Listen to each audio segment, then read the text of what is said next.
Hi, Sriram. Hello, sir. Hi. We'll start in a minute or so, sir. Sure. Yes, sir.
We'll start the session, sir. Sure. Very good afternoon to all. I respected principal, heads of the department, today's speaker, Dr. K. Jnanamurthy, sir, participants and faculty members. I heartily welcome you all on the virtual international conference on advances in mechanical engineering science and management 2020, jointly organized by Department of Aeronautical, Automobile, IEM, Mechanical, and MBA, the Anand Sahar College of Engineering, in association with the Institution of Engineers India, Operational Research Society of India, Laghu Udyog Bharati Karnataka, and Institution of Indian Foundrymen, IIF. Today it's our great honor and pleasure that we have Dr. K. Jnanamurthy sir with us, who is going to give a plenary session. Before we start the session, let me introduce sir to every one of you. I will just like to read out a short profile of sir. Coming to educational background, sir pursued his BE Mechanical Engineering from UVCE and secured second rank from the university. Further, sir pursued ME from IISc in Foundry Science and Engineering. Sir also pursued part-time MBA from Madras University and obtained first rank in the university. He registered for his PhD at Bangalore University. His thesis within the course analytical and experimental work on solidification of 1810-3 stainless steel alloy, which won his PhD, was widely acclaimed as a very original approach to solidification simulation, especially while dealing with latent heat. Coming to Sir's professional background, industrial background, Sir joined Unicorn Foundry of Standard Motors Group in Chennai as a shop floor engineer in charge of cupola melting, molding, felting, etc. It was his first exposure to the hardmanship of foundry life.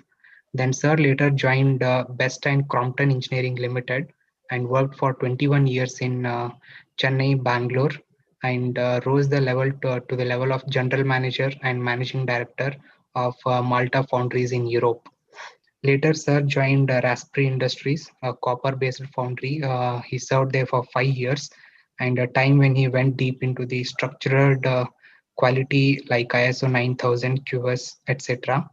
Then later, Sir joined the LMV group and built a quality culture and took export to 72%. That's a remarkable mark in those days. Apart from this, Sir also was a consultant. He was also after a superannuation from LMV. He set up consultancy work and started work on two planes: technology support for foundry and casting users on the one hand, and strategic plans like investment assessment and quality on the other hand. Apart from all these achievements, I'm very glad to say that Sir is artist also, and he is a very good writer. Recently, uh, he has been active with Foundry and Management Forums and with IIF, that is Indian Foundryman Association. Sir has recently published an article in this May issue called Musings of Foundryman, which is a short biography of Sir himself. And I would really say that the artistic nature of Sir we can see over there, because he has sketched his own photographs over there and issued it. So it's really a great experience and pleasure that we have you today with us, Sir. I once again welcome you off behalf on the organizing committee. Uh, Now I'd like Sir to please start with the session.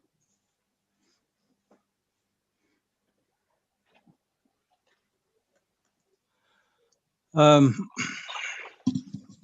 Good afternoon, Dr. Vasanta Kumar, then the faculty of Dayanand Saga, then Institute of Indian Foundrymen, Institute of Engineers, and then the various other bodies who are supporting this international seminar. Thank you all very much.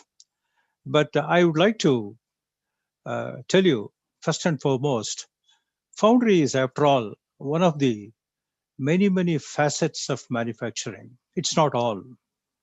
Then why should we talk about Foundry? Is it because I know only about Foundry? To a certain extent, you are right. I know only Foundry, a little bit of manufacturing here and there. But Foundry is a very basic industry. It's mother of all industries. And people say it's the second oldest sort of a profession for human beings. Don't ask me what is the first one. But anyway, it's a very old profession. I can't think of any other manufacturing facet which draws various aspects of science and engineering in its fold. It started as an artisan work, but eventually it became a very high level manufacturing. So I thought if you talk a little bit about foundry, it gives you a overall view on everything else. So uh, yeah, the introduction was very, very generous. I wish all of it were true. To some extent, it's an exaggeration, but thank you very much, Mr. Vasantakumar, Dr. Vasantakumar. Am I audible? Yes, sir, very Yes, clear. sir. I am audible. Okay, fine. So let me share the PowerPoint presentation.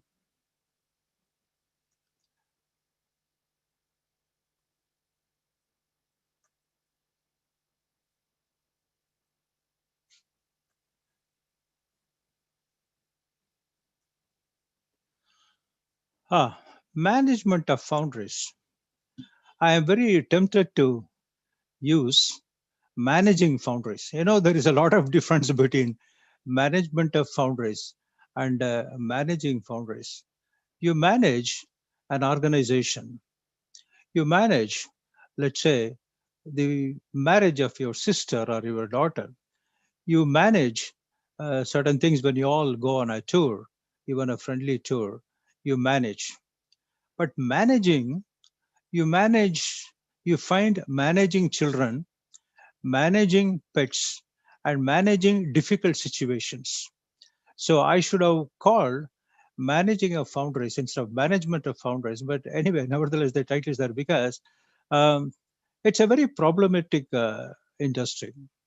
I'm not saying here the other industries are not problematic, but foundries has its own share of problems. Let us go through them a little by little and find out what is it you need to do in management and what is it you need to do in technology. An abstract, a historical overview of the genesis of the foundry industry. See, foundry industry all over the world, what mattered in the good old days was you produce a casting at whatever cost and the customer paid for the cost, whatever it was. Now, textile and automobile boom transformed the industry from one of art to science and brought along with it organized way of working, far from that of an artisan. Now, industrial engineering, as you all know, in industrial engineering, you had Eli Whitney, who brought the concept of mass production, and Frederick Taylor, who did the time and motion study and did a lot of innovative work in his days. They made inroads into the foundry too. When demand moved, it increased. Supplies escalated often more than the demand, which was the problem, typically in American scenario. It was then time for the management gurus, marketing gurus, Peter Drucker and MBAs to walk in to foundries with their marketing tools. It's very lightly told at one instance that it wanted and Henry Ford to make the first car, and then thousand management consultant and MBAs later to find fault with him why he could not make more number of cars. But everybody forgot before the time of marketing and before the time of MBAs, he made the car, which is most important. Now, in the journey of any civilization, you'll find its innovation, often engineering in our time and earlier agriculture and whatever it is a hallmark of all initiations. Then a question of how to manage things when things become complex. Well, cost and chartered accountants were not far behind with their activity based costing. And finally, the trade unions brought us down to earth from the exalted position of preoccupation with the likes of Hein Rosenthal, John Campbell, and said, look, guy, don't be living in an altar. Come down to the earth. Unless you do this, you do that, and you pay us so much, and you give us all this, we are not going to work. How about that? Now, career in foundry is very unforgiving and calls for all these skills: engineering, management, managing, and whatnot. Now, I've been a foundryman, foundry engineer for the last 50 years. What are the happiest moments in a foundryman's day? Of course, in night as well. The first sight of a liquid metal coming from a cupola. It's a foundry in Chennai, Addison Foundry. We were all sent to training and then to this foundry. But then the working in a foundry or a training in a foundry was so boring. We went to the nearby, myself and my friend Saileswaran, I don't know whether he's in this group now.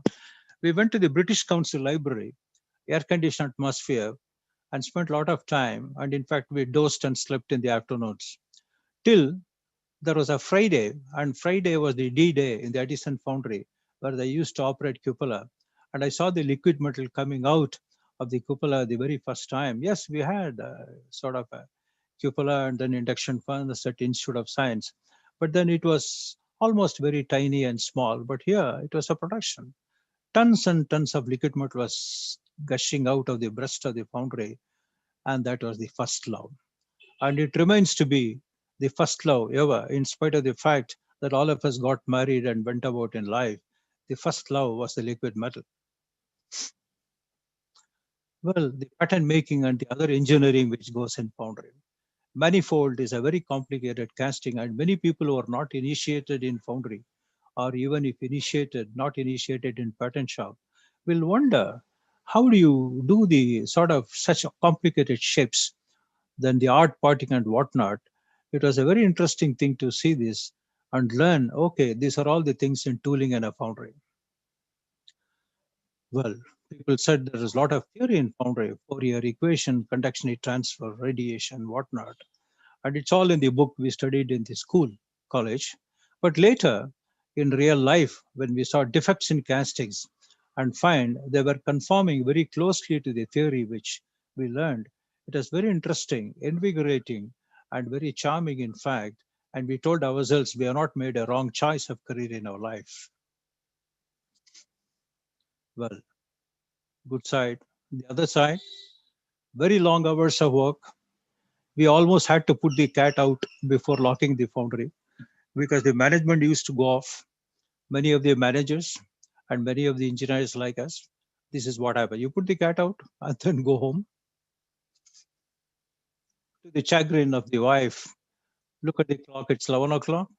We come later and you see the roadside scenario, wall posters, the sort of a tramps, sort of half sleeping, another tramp, another tramp sort of living, sleeping under the lampshade and the dogs and whatnot. So is the life, late in the night. As though that is not enough. Back at home, our love for the foundry is not stopped. We'll talk hours on the beauty of the microstructure, the graphite flakes, the round shapes, forgetting the beautiful wife who is sitting next. Will be dwelling on the beauty of the microstructure of the cast iron and whatnot. The days of romantic party with metal and molds are over.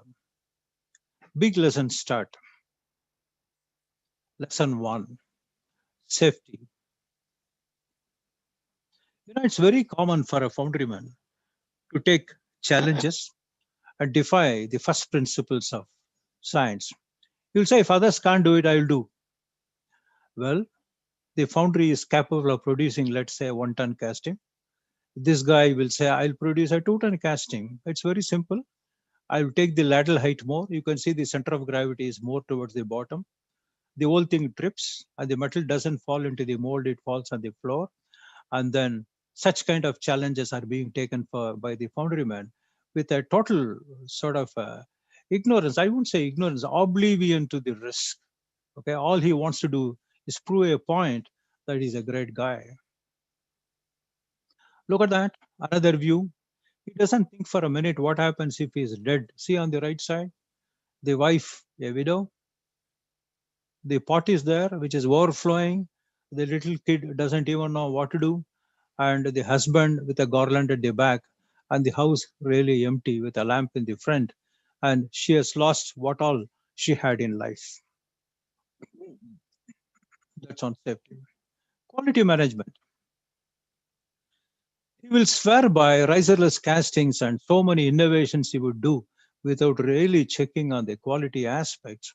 And in the end, a lorry load will come. I can give you the example, not in this forum, Foundries, which closed down because of a certain carelessness in quality.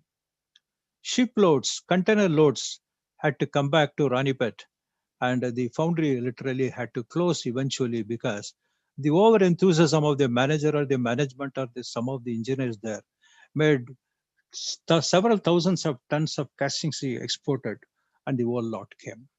Okay. Now, the problem with engineering and aspiration in engineering, especially in foundry, is you tend to be a little careless on the outcome of what happens if you overdo and overplan these things. The customer is never happy about casting. You ask any person who is on the supply chain management on the sort of user side of castings. My own close friend and brother-in-law was working with the VST tillers, and I know quite a lot of friends who were with TVS and various other groups, Robert Bosch. And you ask about foundry, they say less said the better. Foundrymen are always associated with giving them a shock of a mass rejection all of a sudden, and the whole thing gets rejected. So the customer is ever unhappy. He calls to blowholes galore, he will say. So he says, and he thinks that the foundryman require certain type of education. So you will say TQM program. You will arrange in a five-star ambience and give a lecture on total quality management. He won't have any clue on Foundry. The same consultant will give a lecture on Foundry today, and tomorrow he can go and give a lecture on a biscuit manufacturing company because he talks very grossly on the broad principles of quality management, not specific to Foundry. Marketing skills. In our time, much later, even now, forget the COVID part of it otherwise, great emphasis on export of casting. Somebody said, I took the export to 72% in LMW wherever it's true, but not at the cost of price, which happens all over the world at any point of time. The fellow, the consultant in India tells the international visitor who comes to India, India is a cheap country and one can get castings at a very low price. Look at the what you call very servile attitude of the foundryman who is standing at the left side and listening and smiling and almost accepting what the Indian says, and the sort of superfluous, supercilious attitude of, and the, I mean, I would say arrogant view of the international customer who is visiting India. Then, as though that is not enough, the customer calls for a vendor development meet where all the vendors are called and say, look at all the opportunities here. You can make this casting, you can do that, you can do that. And you have great advantage of picking up all this. They call it as vendor development meet. I have attended several, including, sort of Maruti Udyog. Believe it or not, the oldest impact in India on the casting was with the railways. When the railways came to India, they brought the Chittaranjan locomotives, brought a foundry along with them in the Calcutta, near the Hooghly area. So the foundry had to come. So that was the order of the day in those days. When anything came to India on manufacturing from the Western world, the foundries came along with that. Okay, Hindustan Motors came with a foundry. Premier Automobiles came with a foundry. Standard Motor came with a foundry, where I also. HL had a foundry. HMT had a foundry. Okay. The trend slowly stopped, and some of the earliest players, though they were interested in making the casting they found, it was too tedious and left to the foundry guys to make castings and supply to them. One of the boldest ventures was Maruti Udyog. They don't have a foundry. They brought a manufacturing of cars here to India, but somebody else had to manufacture the castings and give. So all these vendor development meets came, and the potential foundrymen used to go there and listen and try to find out what castings he could make, and eventually was not really concerning on whether he will make money or profit. He was very excited about what castings to pick up and go. Hmm. Cash flow. It's not very uncommon and a very demeaning thing for the junior most person and the vendor who would like to speak only to the managing director number one of the foundry. You look at this junior guy, the manager is at the door, he refuses to talk to the foundry. It's the junior engineer who wants to speak to the foundry. Look at the parity here. The foundryman doesn't have authority to say that, okay, I would like to speak only to number one. Okay, things are changing, but not really much. Supplier quality. Okay, zero defect week. The customer says that this week shall be a 0 week. Now the customer audits your sort of foundry. Foundryman hardly audit the suppliers, and then that's how the things go. And whatever is given to him, he takes. More of that, costing and accounting skills. Now it's assumed the foundryman does not know much of costing and activity-based costing. In fact, in particular, so he is called to seminars in a five-star ambience, and very young people from the sort of a buyer side. Look at the feeding bottle here. Such young person choose to give a lecture on cost What should be the cost of a foundry, man? You look at that. This is all very common. Look at the five-star ambience. The waiter at the back with a drink or whatever you have. Cash flow and running of the foundry. The accountant from the customer side delays his payment. He says the latest rejections will be adjusted against your old 3 months dues. Typical. The easiest way of killing a foundry is not to pay him up in time.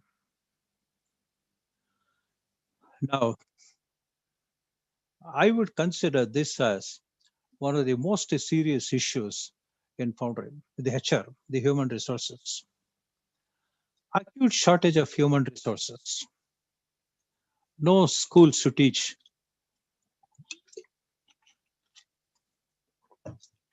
metal casting.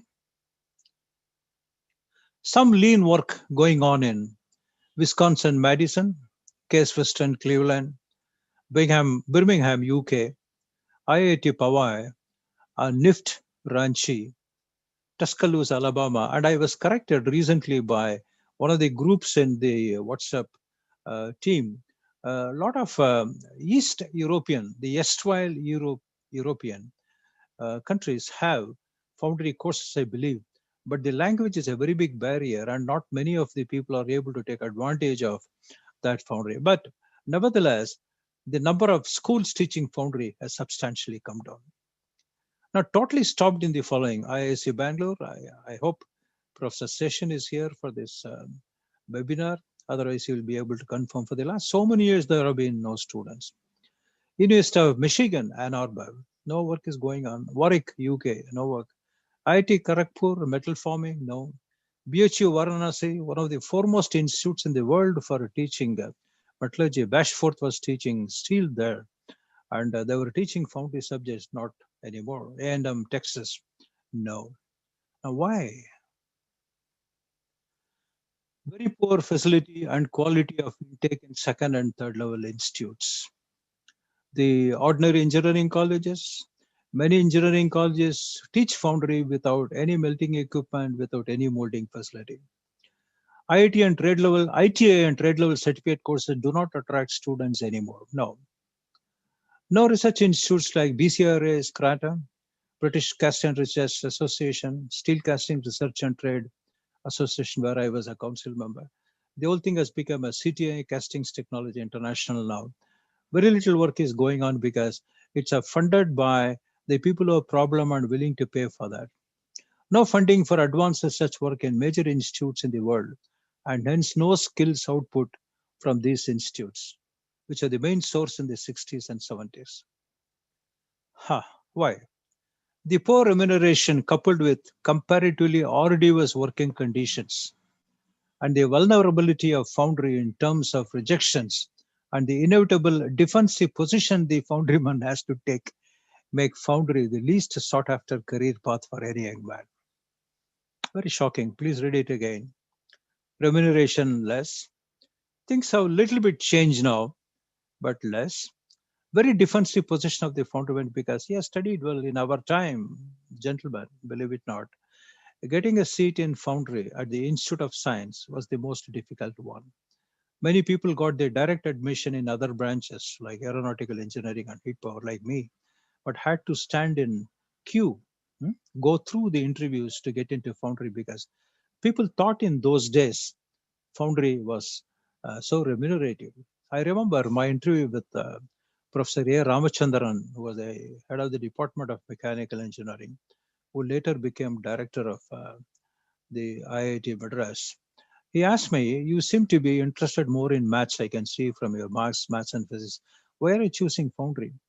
"Sir, I believe there is more scope in foundry, so I want a seat here." "Well, if you can't take advice, I'll give you what you want." He said that and asked me to go through the foundry. Now, why? Look at this interesting cartoon. Corporate golden route, the rough foundry route. At the GM level, they all join together. You have many companies where the foundry is part of business. You have foundry, you have a machine shop where I work, Western Crompton. where I worked LMW. Now, people who really want to grow to the top, the grassroots can be in manufacturing, like a machine shop or foundry or forging or whatever it is. Eventually, they grow to the top. But by and large, I have seen is the people who are on the other stream that climb up faster and climb up, if at all they climb. And rarely the foundryman goes to the top. There are exceptions in HAL. Krishnadas Nair became the managing chairman and managing director. But I can't think of many other places where the foundryman has risen to the very top in a corporate atmosphere where there's a competition of the others. Look at that. The man has already gone to the DGM level and much older. You can see the bald head of the foundryman who is in the foreman level, I think. Hmm? So this is what it is. Now, why should youngsters choose the foundry line? And if at all, uh, there is a what you call option available to them, right? Despite the fact the foundrymen are given award for the foundry, once in a year or whatever it is.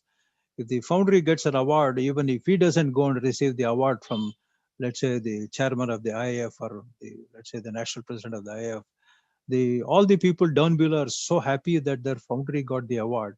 I think it more than sort of compensates for the little difficulty they have gone through and the personal disappointment they themselves are not grown in life, neither in the eyes of the management in the corporate world nor in the eyes of IAF. They're very happy that the foundry got the award. The challenge in HR: your own children may not work in foundry, even in senior levels. Then why should a worker? Very interesting question, but I wouldn't say this is universal. I can think of at least several foundries in India which are run by second and third generation very well. You have Aruna Alloy Steel in Madurai, you have Rapstri in Bangalore, you have Bhagati Steel in what you call in Ahmedabad, and you have Bangalore Metallurgicals in Bangalore, where the second generation have taken up. But by and large, it has been a problem all over the world that the second generation, what typically happens is they go abroad or they do MBA or general management, and they think many times it is better and safer to stay back there and do their own work and try to prove their point in some other area of manufacturing or management instead of coming back and taking the reins of what their father and their grandfather did. It has happened in too many places to my knowledge, but this trend should go. Another important thing is the second generation may come and take up, but without exception, you go through all the history, all the examples I've given, and one more Mayura Steel in what you call Kolhapur. You take all these examples. The man, the principal architect was the father or the grandfather, was thrilled by the liquid metal coming through the cupola, or when he saw the pattern, he was thrilled. When he was making the casting and the shape was coming out of a shakeout mold, he was extremely thrilled. The second generation didn't go through that. They understood the foundry through the what you call the management route, which you will see in the latest slides. And the biggest risk is if the first generation fades away over a period of time, okay, they are not there, let us say. There is nobody to give them input on metallurgy, nobody to give an input on furnaces, this and that. What the second generation will do is look around and find out whether such skills are available in the market and may be prepared to give any amount as a compensation to get such kind of people to draw them back. Unfortunately, it is not available. The father did in Indians of Science, IIT or Birmingham and whatnot, and he came here, he started the foundry, or he was working in some other foundry, got thrilled and started his own foundry. The second generation, after mechanical engineering or general engineering or maybe a BCom, they go abroad, do MBA management, and then they come back and they're able to manage the foundry as long as the technology support was there. But definitely, when it is not there, God knows what they will do. And as it is, many of the areas and many of the foundries, the flaw is showing up, the crack is showing up in many of the cases because they won't have any clue. They won't have any idea why carbon increases hardness in steel, whereas it increases softness in iron. They don't understand how the carbon plays in the, let's say, microstructure on an atomic level. I mean, just giving one example. There are thousands of things which we read in physical metallurgy or let us say in hardcore sand properties, which they may not have any clue. Right. Now, having said that, what could be the answers? Absolute safety may draw the second generation, or maybe they will draw attractive, let's say, very talented people into the foundry level. Clean environment, okay, very clean environment. Like whatever we are working on the COVID now, mass, I mean, very clean environment may help the reverse the foundry, let's say, the drain in, not drain, the problems in the HR. High levels of mechanization and take human drudgery out of work. Now, how is it possible? Now, I have seen many robotics working. Some of the biggest robotics I saw in what you call in foundries elsewhere in the world, Caterpillar Foundry in Peoria, United States. I've seen almost 20 years back, and beautiful checkout machines they have. There are many checkout machines which are there available in the world, but the touch of the humans is very, very difficult to remove in foundry because of the complexity, because of the jobbing nature in foundry. Okay, constant motivation. Now, there's an old paper. It talks about what happened in Australia, but it's relevant today. What do we do for sort of attracting labor? Now, it's very long. You can share this later. It simply says that safe, very safe working atmosphere is one of the things. Well, you have seen Foundry is not a bed of roses. I'm sure in this group, a few of you have worked in Foundry. I can see quite a lot of my friends here. I see Govind here. I see Suresh, who was working in L&T Foundry. I know my own friend from England is looking at from IIT and one of the senior-most IITians. He didn't work in Foundry, but he knows. He's rubbed shoulders with many unfortunate guys like me in Foundry. He knows. But still, I would like to know why people put up Foundries. Oh, they have money, and Foundry is one choice. Very simple. Even today, I have known people. They come and ask, "Look, Nyaramurthy, what is the type of profit you get in Foundry?" I say, "What do you mean by profit? You are talking about cash flow. You are talking about cash profit before depreciation, or or profit in the PBT level, or profit after the taxation level." Now they don't understand. They say, if I run a hotel, I put so much of money. At the end of the day, I get 20% of whatever I put. And how about the investment? And okay, they put up a fund. It's very interesting to see that in spite of all this, people even today, they put up a foundry and then the party is over for them. I can think of several people who have put up a foundry where they were buying castings all along in their lifetime. They put up a foundry, and we have to really ask them, are they happy today or they were happy before? Okay, and well, it's not the I mean, sort of, this is not the place to discuss about the foundries or the companies, corporate companies who have been extremely unhappy about putting up a foundry. But think of global situations like General Motors, Siemens, where they buy from all over the world. They have no foundry facility. They buy thousands and thousands of tons of castings from all over the world. They have no foundry, right? Siemens, they have no foundry. Well, another reason why they put foundry is they have studied foundry, like me. They study foundry. Quite a lot of my friends, yeah, a few friends, at least my seniors, they studied foundry, so they put up a foundry. Simple. Okay. They see others making money in foundry. Very common in Coimbatore and very common in Kolhapur area. Well, how they make money in foundry? To what extent they flouted the rules of safety in foundry? To what extent they flouted the rules of the uh, minimum wages and whatnot in, I'm not talking about any particular location, is something one has to seriously see. Okay, the cost of labor all put together, right from the salary of managing director to the contract labor you give, if it is less than about 10 to 11%, I would question that something has gone wrong. Okay, now I know foundries which carried sand with a donkey's back even about 15 years back in India. Okay, and you find fettling as one of the most unsafe areas to work, so you subcontract fettling. Now, if you don't want to do all that, if you want to go by the ethics of humanity and still want to make a good money like many other business, okay, foundry, you will think twice before you put up a foundry, unless otherwise.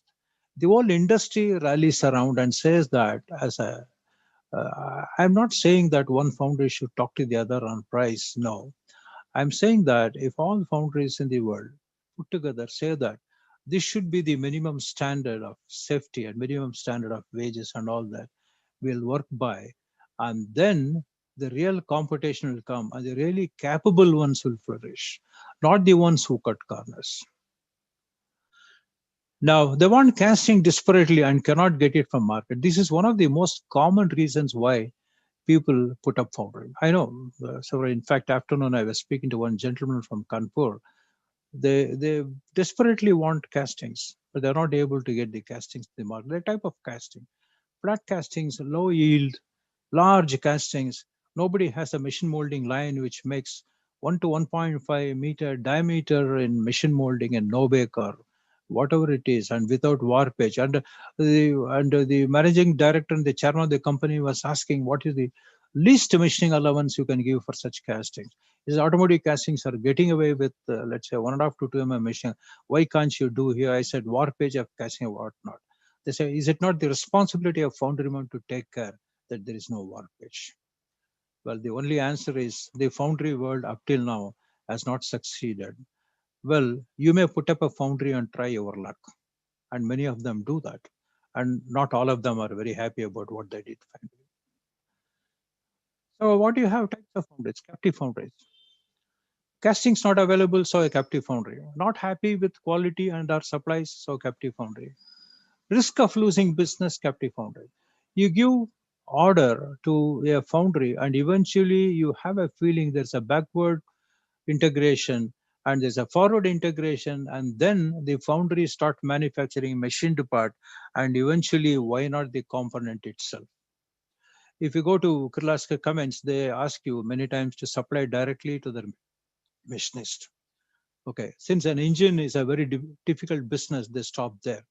But if you supply to, let's say, a pump industry, and if the pump industry is subcontracting on machining also, and if the pump industry asks you to supply to the machinist instead of to itself, sooner or later the machinist can make a pump easily himself. And it has happened in the world. So they don't want to lose their business, so they put up their foundry. Non-captive foundry, technology driven. Well, I know one of the finest non-ferrous foundry in Bangalore here, technology driven. Okay, I would like to say at this point of time, Rhapsody Industries, technology driven. Some of the finest castings in the non-ferrous world they're able to do. Or there is a foundry in Canada making only manifolds. Many foundries would not touch manifolds because it's low yield, complicated, high rejection, but they would like to take only manifolds and to make a castings. So it is technology driven. Take titanium casting. Nobody makes a titanium in India or many parts of the world. I am aware of only about two or three sources in the entire world who make a titanium. So take a titanium as your specialty and make a non-captive foundry. You are likely to win. Okay, or profit driven. Okay. Well, I don't know. This is probably a myth and may not be true, but people think non-captive foundry is put in order to do the profit. There's also a bizarre reason why people put up their own foundry, okay, captive foundry, to hide away some of the profits and not show it in tax. That's also one of the reasons why people put up a foundry where very easily you can show the loss. Well, the most common scenario is partly captive and partly non-captive. Like most of the foundries I have worked with, or many of you have worked with, the 4 decade history, ups and downs in demand, more downs, acute shortage of human resources, acute shortage of human resources, technical levels, no schools to teach metal casting, no research institute. We have gone through all this, no working level, availability of funds for startups. Today, things have slightly improved. You get money for startups, but You have to show result at the end of the day so that you can pay up. Okay. Difficult in those days, too easy now. Well, what are the today's challenges? Ensure if orders are worthwhile. If you are a non-captive foundry, what are the challenges today? Even today, I know General Electric is looking around foundries who can manufacture, let's say, the what they call as a crankcase or an engine block, which is about a 5-ton casting, okay, 20 cylinder, and check up whether it is worthwhile. There are a lot of people who have made a good lot of decent money working for good companies like General Electric and Siemens, but people who have not understood the quality requirements and suffered very badly by supplying to the global companies. Because one thing is very clear in the global companies, especially the American scenario, when you ask for a price, when you do your correct calculations and ask for a price, they're not likely to bargain with you very, very sort of harshly. They will make an attempt and eventually they will pay you. You will be surprised and stunned why there is so much of resistance on, I mean, sort of a bargaining they give you. But they can also drop you just like that. The minute they give you a high price, which they know is a high price, they will keep looking around the world and find out where the other source is available, cheaper, less price, and switch over almost without giving any warning to you. It's not a very typical European model, but the American model I know is critical.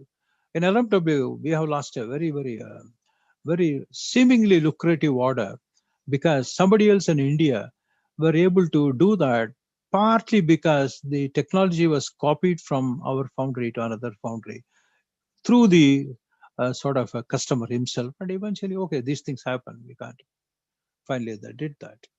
But there are other castings where even after about 15 to 20 years they have not been able to develop elsewhere in the world, and they're able to give a good price even today, compared to the, let's say, the whatever is the ruling price for castings. Seacol's case history, yeah, I mean, it's not a secret anymore, okay, because of so many reasons they had to close the foundry. SRSI case history, the Ranganatha uh, steels, Ramakrishna steels rather, in Coimbatore. They wanted to do the steel castings in, let's say, sand. Not that it is impossible, but as a mass scale, I think before, without a proper homework, they must have started, and eventually they had to, the foundry had to close. Several foundries have made profits after removing unprofitable order. I know in one case, in Madurai, the young man came back from America after doing in one of the foremost institutes in the world, Case Western. Maybe he came here and said, "Look, Papa, if you want to make profit, don't work hard. No, we'll do that later. But remove all the things which are giving you loss. Simple, very systematically, and removed all that, and they started making profit." The increased demand, a lot of people, foundry goes through, suddenly people say there is a lot of demand for castings now, a lot of demand for casting. Now check up whether it calls for more technology input, more capital input, or more labor input. If it calls for more labor input, I think you should keep away. If it calls for more capital input, be very sure about continued business, which nobody can promise. I was with the Western Crompton group for 21 years. The old foundry in Chennai was put up because Ashok Leyland promised at that point of time they will give load. And eventually, when the foundry was put up after 2 years, there was a change in management in Ashok Leyland and Western Crompton. And whatever they promised, they could not give. And in spite of the huge capital input and then the beautiful foundry, eventually the whole foundry and then eventually the company had to close because of such a disappointment from a seemingly promising customer. More technology inputs, new material like from iron to steel or non-ferrous. Example of Jyoti Foundries Baroda, which is a foundry which is not there now. They are making everything: cast iron, ductile iron, steel, gunmetal, aluminium, you name it, they were making, and hence could not specialize on anything. And eventually, the foundry had to close. Uncharted waters like titanium, which I said in the beginning, but then there's a good challenge there. Better quality, tooling costs. Some of the castings may have exorbitant tooling costs, like let's say the engine block, as what you call as a crankcase. Okay, you could do that. Forward integration. Don't supply only castings. Give it in machined condition. Now, I have a slightly different view on this. Many of the buyers of castings choose you if you're able to machine and give, even sub-assembly and give. I am of the opinion that it calls for two distinct technical inputs: cast metal and machining, prefabrication, whatnot. And if you can't profess to have both, better stick on to the one which is your core strength. I know companies in Coimbatore who have done very well. Make castings, machine them, give them, and Craftsman is one example. They give eventually in a ready-to-use condition to the customer. They are also extremely happy. But you need to do your homework. So you decided to put your foundry. Now, this is too complex here, but it simply says a 5-year scenario: year one, year two, year three, year four, year five, year six, year seven. If your consultant or the man who is putting up a foundry idea says we'll make the full production the first year, do not believe him. The foundry is supposed to do 500 tons, go through the third line. Okay, third line, I don't know, where is the cursor? Yeah, here I have tons. Okay, here. 6,000 tons per year is 500 tons a month. Very unlikely you will be able to do it in the third year itself. No, definitely not in first year. I know several companies which start the foundry in a hurry. So they have to call the minister for inauguration and whatnot. And eventually they pour dead weights on the day one. Those photographs of the inauguration, very carefully watch on the mold. They won't be castings. They won't even be manual covers. There will be dead weights which the foundry requires eventually to keep on the top of the mold so that the cope doesn't float. Fifth year is about the best. Okay. And by the time a lot of fixed expenses run through, you can take this slide and study it if people who are interested in all this. And the last line, PBT. Okay. PBT is the last line. This is the line of PBT, not last here. You make only in the fifth year a very small 2.4 percentage of profit you make. But cumulative cash profit is the PBT before you subtract depreciation. Okay, I'll come to that a little later. But if you erase all the cumulative losses, you take about 7 years. Now, these are not hypothetical. This is an actual foundry where I was an advisor and a consultant, and this is how the figure shows. Look at that. The red is loss. Cash profit. Now, cash profit is not really a profit because you're not setting aside a depreciation here. Now, PBT cumulative is a very good uh, sort of indicator. If you see, only in the sixth year, from red it becomes white. Okay. Same thing in the graphical form. You see how badly it goes. Red one is the PBT cumulative. Okay. Profit before tax. How profit and loss sheet look? Simply, I'll just go through. For selling price is 100. Variable costs are about 75. Metal is 53, mold 11. It's for an iron foundry. Mold 11, power 6, others 4. Your contribution is 100 minus variable cost 25. Fixed costs are salary and wages. Employment cost, they say, 8. Marketing 1. Fixed power, there's a fixed element of the power, not the variable element. So they all add up to 10. And you have got 15 as what they call as, this is profit before depreciation and taxes. Depreciation 4, profit before interest and taxes 11, interest is 9, cost of money is 9, on fixed it is 7, variable it is 2, and PBT is about 2. Now, factors influencing costs: metal, melting glass, spillages, yield, rejections, mold, wastages, Sentimental ratio.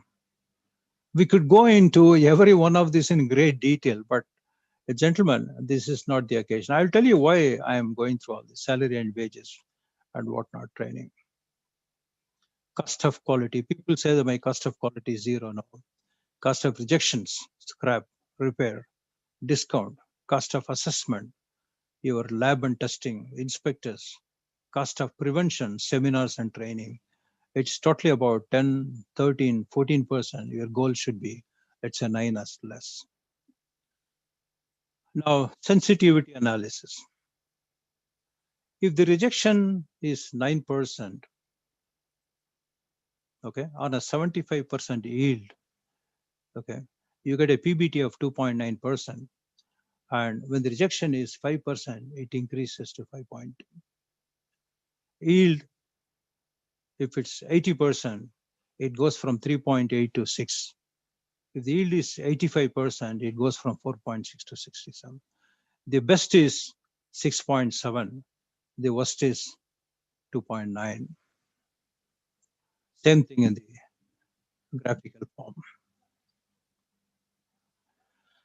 Gentlemen, we are coming to the end of the presentation. I was asked to talk for about an hour. It's almost ending by an hour. Ending. I would like to just show one more slide. Most seemingly, management problems need to be handled in technology plane. I've gone through the full cycle in life. I started as an engineer, hardcore, the shop floor foundry. Then in my time, the management guys used to make a lot of money and they were very, very high profile. You know, the IIM start, believe it or not, there was no entrance for IIM in my time, 1967, 67. I don't think whether Suresh did an entrance test. No. So I tried to pick up an MBA part time, did very hard work, did reasonably well, and that helped me a little bit. But later in life, I found almost all the problems in Foundry, though it is from the managerial angle it may appear, the answer lies in the grassroots level in all technology, which is ignored. The saddest thing in India and many parts of the, let's say, America and England, I would say Europe is adopting their model. You seem to be losing brilliant engineers to the management route. I know I am a consultant to McKinsey. I know some of the highest and the top ranking IITians, they go to IIM.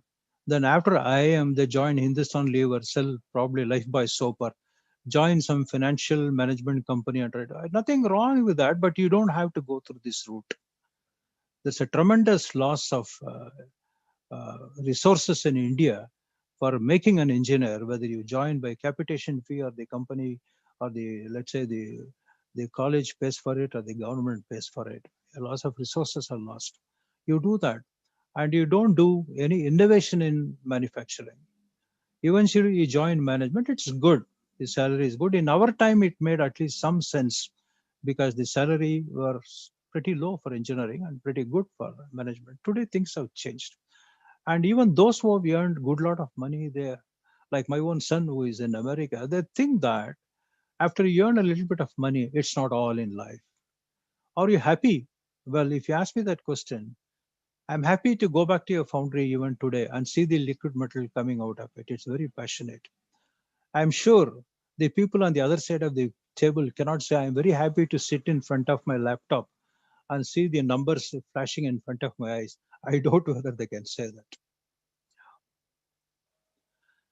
Well, it brings back to an old poem in our school days.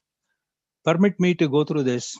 And hence, there's a hole in the bucket. I know all of you have heard it, dear Lisa. Then fix it, dear Henry. With what should I fix it, Lisa? With straw, of course, Henry.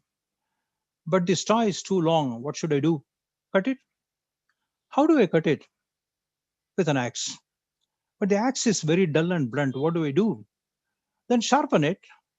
How? Sharpen it with a stone there. But the stone is very dry. Oh, you have to wet it. How do I wet it? Go and get water. How do I get it? Get it in the bucket. But there's a hole in the bucket. Now, this is what I have seen though it looks in a very lighter vein. This is what I've seen in my experience. Foundry has a lot of problem. I am a management and a foundry consultant to many companies, even as on it. I go there, and then the top management tells me we have put up a foundry on this, that, and finally we are not making money. What do we do? Okay, fine. Allow me to go down deep. So go deep, speak to every level, and come down below. They have no clue on how to control a rejection. Yield they were not heard of. Melting loss, no. And finally we found out, where is the foundry engineer I want to talk about? There is no foundry engineer. There's a general mechanical engineer who could not get good job elsewhere, and so he joined a foundry. And then he has no clue how to go about. Now the situation is, many of the problems in foundry, the seemingly management problems, have grassroots technology problem. So let us try to handle that. You are managing a foundry very well from then on. Now, I await questions if there are any. And in the meantime, thank you, gentlemen, for the patient hearing for the last 1 hour. Thank you very much for the presentation, sir. So if any professor or participants have any question, can please ask.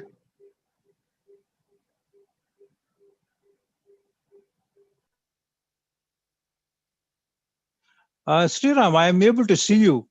I'm sure you will have a question somewhere because you are a chartered accountant.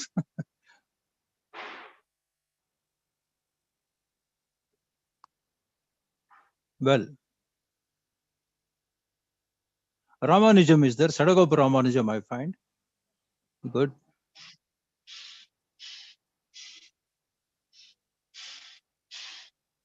We could do one thing. Yes, sir. We could do one thing. You know, you can ask them to give questions if they want at a later time, Okay, sir. and I will ensure that I will try to answer it up to the best of my ability and get back to them. Yes, sir, definitely. But I think you have muted all. That's one of the reasons why people are not able to ask you questions. Sir, I have sir. disabled that. Oh, you have disabled. No, it is for them participant to. can, Okay, okay. It is for them to activate. Okay, right. they can unmute their mic and speak. Okay, fine. Alternatively, you can also put a question in the chat box. I know. Chat box is disabled. I mean enabled. Let me see whether chat box is Okay. anything. Can I ask a question, Jani? Suresh here. Oh, Suresh. Yes, Suresh. It's a pleasure, man. Yeah, nice. Congratulations for the nice talk. So from what I have seen, there is a technical specialization in a foundry. Okay. Just like, restaurants specialize in some dishes, especially foundries also do it. Yes. If they don't know what they are specialized on and focus on their business, then this getting a squeezing profit out of the foundry becomes very difficult.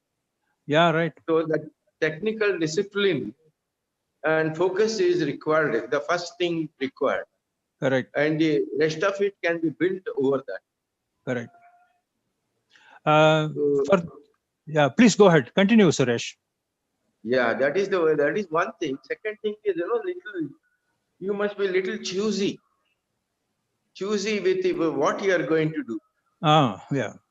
So not only whether you are a ferrous foundry or a steel foundry or an iron foundry, but also what kind of castings you want to do. Yeah. That one of the things you told is that sand to metal ratio. Yes. But I find, that it is also very useful. Yeah. Given the very high level of variable cost in foundry, it's not like general manufacturing industry is 20-30% is the variable cost. Correct. So whereas in the electronics industry, it is more than 90% is the fixed cost. Okay. Foundry is very difficult, so it is very volume sensitive. Correct. So then if you have to carefully manage, a few paisa per kilogram that we need to manage in foundries. So a high degree of discipline, process discipline is required. And you have to be choosy, that is where the product mix also becomes very important focus. I know. So the more you I mean, I'm just telling you by observing. But if you have been there like you in the foundry, dived and swam in that field for a long time, you would know it by fingertips. I feel. Okay. Suresh, for those who might not have met Suresh, I'll tell you what he is. Suresh, we went to college together, University College of Engineering. Then after that, he did an Indian Institute of Science, a management course. Then he did his MBA from IIM Bangalore, and he was working with the Larsen and Toubro Constable unit in Rourkela. Then came to Bangalore, and he was working with the L&T group here. And presently, he is with Indian Institute of Management. He is with IIM. He's one of the senior most guys there. Now, his point is very, very broad-based in the sense you can't ignore it because he's a hands-on foundryman in when he was in the L&T Constable. He's a management guru, he knows, and he's in supply chain management. He buys also. You can't ignore. Suresh, I think you are right, and there is very little I can dispute with whatever you said. Now, the whole thing starts like this, Suresh. Why you want to put up a foundry? You know, now there's a saying in Tamil and there's a saying in Kannada. You put on a dosi and you take a lizard inside and say it's biting you. Lizard will bite you. So who asked you to put up a foundry? You don't put up a foundry and say, I'm not making profit. And then you try to do 100 things. Take an item which is not suitable for you. If you're in ferrous, you try to go to non-ferrous. If you're suitable only for small castings, you make heavy castings, and 100 mistakes you make because you're not done any homework. And all along you blame the government, you blame the workers, and you blame the institutes for not producing the foundry engineers. The point is, before you start a foundry, did you do enough homework? The saddest part, Suresh, is even as on now, it's very unfortunate for me. I cannot give names here. Even 5 years back, a company whom I know, a machine tool manufacturer, was making very good profits, very good profits. He's put up a foundry and his party is over. Today morning tuning, he has to spend time only in foundry because it's a technology by itself. And nobody puts up a foundry because they think it's easier. That's why the whole trouble starts. So don't put up a foundry. And right now I'm dissuading a very important client in Lucknow, Kanpur area not to put up a foundry because there is enough source available. You buy it because it calls for, it's like a very, very mischievous child whom you have to give 100% attention. You just can't get away. Instead, you try to pay reasonably to an existing foundry and get good castings, even if you think the price is abnormal. So foundry is not making profit by doing indisciplined things. I accept, Suresh. I mean, I can put it very bluntly, indisciplined, but they seem to be doing it all over. And believe it or not, it's not only India. Anywhere in the world, it's happening. I'm closely working with several companies in Europe and America. That's a common thing because it's a very creative and it's a very exciting field. Go to the foundry, you see the liquid metal coming. For example, you go to a machine shop.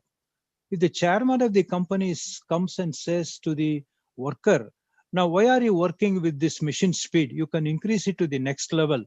The worker will smile, says, sir, it is not as per the work instruction sheet. And then the MD has to walk away. In foundry, if the manager, not even the managing director, if he walks into the foundry and says, hey, look, molder, you can put a 2 inches riser instead of a 2.5 inches riser, you will save money. The worker will immediately follow. It's a very sad thing because the work instruction, the ISO 9000 procedures are all highly ignored in foundry. So that's what happens. Anyway, I accept, Suresh, your valuable input will be taken by all the potential foundrymen in future. I will also spread it along. Thank you very much. Welcome. Thank you, Suresh, sir. Sir, this is Prabhu here. Yes, I can see, Prabhu. Why don't you put your photo, man? You're writing only name there. Yeah, I will add it, sir. Okay, sure. So there are so many challenges that you have explained, sir. So one more thing, is there any kind of technology disruption going to happen in foundry industry that you didn't speak about? Technology? Disruption. Disruption? Yes, sir. Because there are new technologies coming up in foundry as well. So that is also going to be one of the challenge. What you see, can we go with same kind of technology at least for another 2 decades at least? See, Foundry, I mean, Prabhu, who are Yes, the sir. prime movers for technology? Who are the drivers for technology? If you really go deep, it's the young people. Yes, sir. Young people who pass out from engineering colleges or science institutes, or people even in the workman level, IT level, they think of new things, and then bright youngsters. It can't be done. People in the age group of 60 plus, never, never in the world. Okay, they may get a Nobel Prize for what work they did in the age of 25, like John Nash, but Yes, sir. even Einstein for that matter. But the work was done in the prime period, less than 30, I would think. Yeah, Now, yes. who works on Foundry today? Just think. Almost all the people, bright students who come to the Foundry, they don't stay. In fact, they do one of the two things. They go and join a customer and start buying castings, or they go and join a supplier and sell equipment to the foundries. They don't work in the foundry themselves. You know the answer. I can give you Yes, sir. hundreds Yes, of sir. names without embarrassing people around. They Yes, don't sir. work in foundry. Either they go to the customer side or they go to the supplier side. So Okay. unless you make young people study foundry, who are the people who studied foundry in Indian Institute of Science and IIT and Birmingham? Some of the brightest people coming out of the institutes. In fact, going this right here.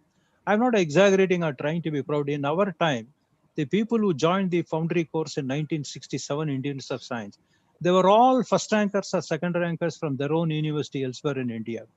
Okay, from Yes, sir. Yes, let's sir. say Andhra University or Mysore University, Bangalore University, whatever it is, they were all top. And unless you qualify that level, you never join a foundry in those days. But then it's gone.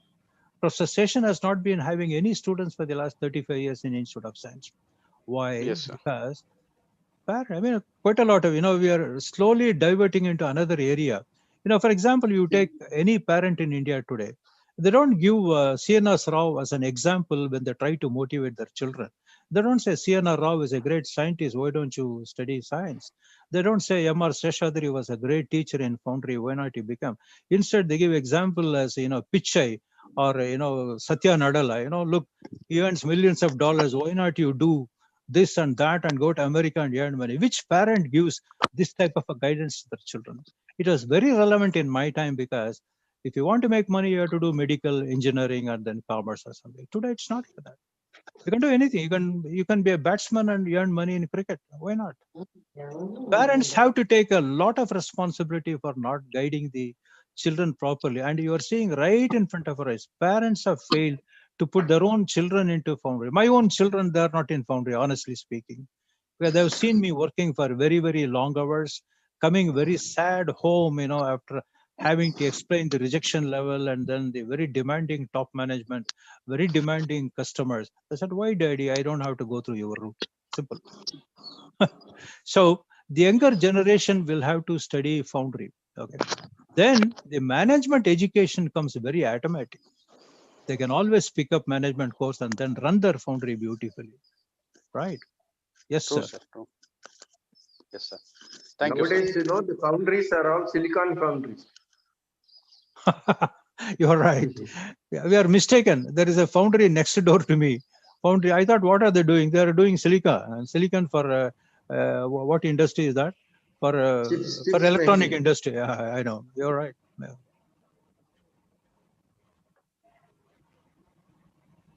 Yeah. Thank you very much, sir. Any other questions?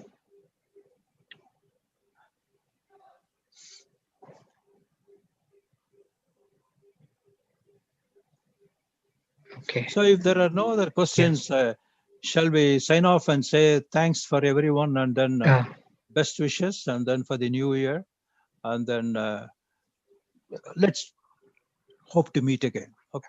Yes, sir. Thank you very much. Sir, I would like to take this opportunity to thank you for sparing your time and coming here and sharing your vast knowledge on Foundry and taking us through the journey of your foundrymanship life. I would, at this point of moment, I would like to say that everyone over here can just go through your article of musings of foundryman, just going through that, which says some nice moments, some less nice. So you can. Yes, so you can really see that how hard it is there, but at the same time, how beautiful it is also. You have written it very beautifully, sir. So I'd like to thank you again. I would like to thank Institution of Indian Foundrymen, IIF. I'd like to thank Dr. Sidraju from MSRIT, the organizing committee. On the behalf of every one of us, I would like to thank you again, sir. Thank you. Yes, So sir. shall we leave and sign off? Yes, sir, we can. Okay, thank you. Yes, sir. Thank you, sir. Thank you very much, sir. Thank you very much, sir. Thank Thank you, you, sir. Dhanamurthy, sir. Thank you. Thank you. Thank you.